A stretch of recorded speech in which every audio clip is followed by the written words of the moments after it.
یوں فرمایا محمود جب مشکل وقت آ جائے اس مصلی پہ کھڑے ہو کر 2 رکعت نماز ادا کرنا. پتا چلا کہ اللہ کی مدد جو ہے وہ نماز کے ساتھ ہے. میں تمہیں بھی بتاتا ہوں، ولی تو میں نہیں. جب بھی کوئی پریشانی آئے، جب بھی کوئی تکلیف آئے، فرمایا استعینوا بالصبر والصلاۃ، نماز پڑھو انشاءاللہ آسانی ہوگی. صبر کر، نماز پڑھ. ان اللہ مع الصابرین،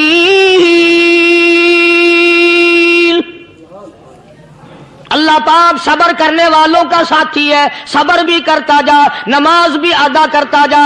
جس سے تیرا بگاڑ ہے یوں بھی سوچتا جا میری طرف سے کوئی ظلم نہ ہو جائے، میں مارا جاؤں گا. چھلا ساتھ لے کر چلا گیا اور اپنی فوج کو لے کر کے سومناتھ کے مندر پہ حملہ کر دیا.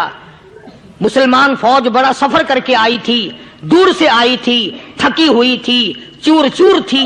اتنے حالات نہ تھے، اتنے ہتھیار نہ تھے. 70 راجاؤں کی فوج کے مقابلے میں مسلمانوں کو شکست ہو گئی. محمود غزنوی کو خبر دی گئی بادشاہ شکست ہو گئی. محمود نے 2 رکعت نماز ادا کی. اور یہ بھی بتا دوں اللہ والوں کا اتنا ادب کیا محمود غزنوی نے کہ اس مصلی پہ کھڑے ہو کر نماز نہیں پڑھی، اس کو سر کے اوپر رکھ کے نماز پڑھی. مصلی اللہ والے کا سر پہ رکھ لیا اور نماز پڑھی خدا کے حضور میں. اور پھر سر سجدے میں رکھ دیا. میرے پروردگار بے نیاز خالق و مالک، میں گناہگار سہی، میں سیاکار سہی، میں تیرا بندہ ہوں. او میرے مولا مقابلہ کفر سے ہے، حق پرستوں کی نہ کی تو نے گر دل جوئی نہیں. تانا دیں گے بت کے مسلم کا خدا کوئی نہیں. او میرے پروردگار آج مجھے ذلیل نہ کر، آج میری شکست نہ کر، آج مسلمانوں کو شکست نہ دے. اور بے نیاز پروردگار کافر کہیں گے ان کا خدا کہاں گیا. بس محمود غزنوی نے اللہ کے حضور میں نماز ادا کی اور دامن پھیلایا اور سر سجدے میں رکھا. وہ اطلاع ملی کہ شکست فتح میں بدل گئی. چنانچہ جمعے کا خطبہ محمود غزنوی نے سومناتھ کے مندر کے اندر دیا. اس قدر اللہ والوں کو دلچسپی تھی ان معاملات سے کہ قوم کے لیے بھلائی ہو، ملک کے لیے بھلائی ہو، عوام کے لیے آخرت کی دنیا کی بھلائی مقصود تھی. خواجہ قطب الدین بختیار کاکی رحمت اللہ علیہ دلی شہر میں رہتے ہیں. بادشاہوں کا زمانہ ہے. اللہ اللہ کیا عجیب لوگ تھے. آج تو اچھے بھلے دیندار طبقہ نماز پڑھانے والوں کو نماز کے، غسل کے، وضو کے مسائل معلوم نہیں. دوستو ایسا وقت تھا سلطان صلاح الدین خلجی رحمت اللہ علیہ کو بادشاہ ہو کر عربی کی بہت بڑی 4 جلدوں میں کتاب ہے ہدایہ بادشاہ صلاح الدین خلجی کو زبان نہیں یاد تھا. اتنی بڑی عظیم کتاب زبان نہیں یاد تھی. وہ بادشاہ بھی ہوا کرتے تھے اور ولی بھی ہوتے تھے. سلطان عالمگیر رحمت اللہ علیہ بہت بڑا بادشاہ ہو کر، اورنگزیب ہے، عالمگیر ہے، اتنا بڑا عظیم بادشاہ، مگر حضور کریم صلی اللہ علیہ وسلم کی 5000 حدیث پاک اس بادشاہ کو زبان نہیں یاد تھی. اور قرآن کا حافظ تھا، قرآن کا قاری تھا، قرآن کا عالم تھا، قرآن کا مفسر تھا، ولی بھی تھا، بادشاہ بھی تھا، اللہ والا بھی تھا. اور اتنا خوف تھا دل میں تمہیں کیا بتاؤں. اللہ اکبر. بادشاہ ہو کر کے کپڑا خریدا، مزدوری کر کے کپڑا خریدا بادشاہ نے، اور کپڑا خرید کر اس کی ٹوپیاں اپنے ہاتھوں سے سی.